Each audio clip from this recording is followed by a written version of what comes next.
questions that were asked at the start of the tournament. How are things going to come together for the Aussies? And they pieced it together at the right time. So much heartache for the Aussies, and there's been a few guys in there. Dave Warner, Steve Smith in particular. Glenn Maxwell, been so close. But Mitchell Marsh, the man of the moment.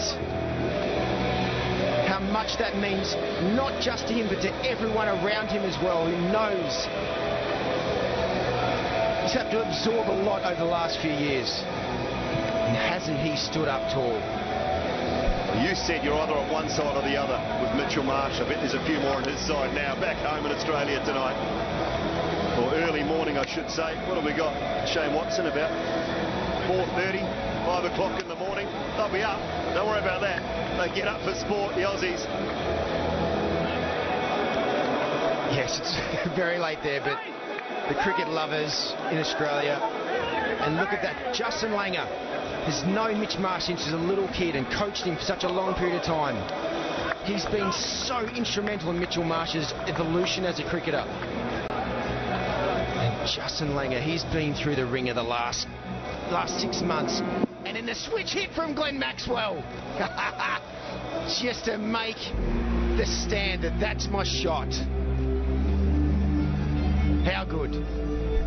Yeah, superb. See what it means to these guys. See what it means to that man there. The great part he's played in the last 3, 4, 5 months of Australia's T20 resurgence.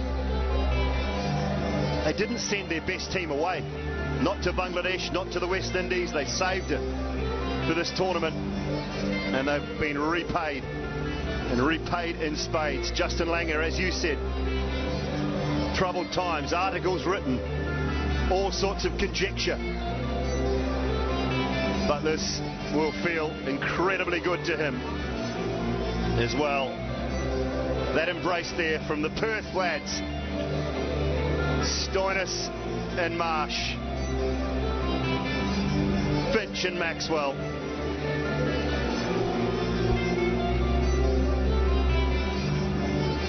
It'll hurt. It'll hurt for Kane Williamson. He played brilliantly tonight.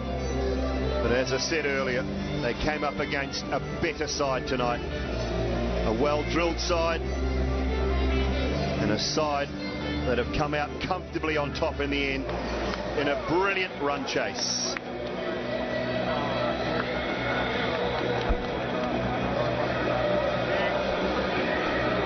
Embraces continue, and Ian Bishop is now sidelined for us to pick up some interviews.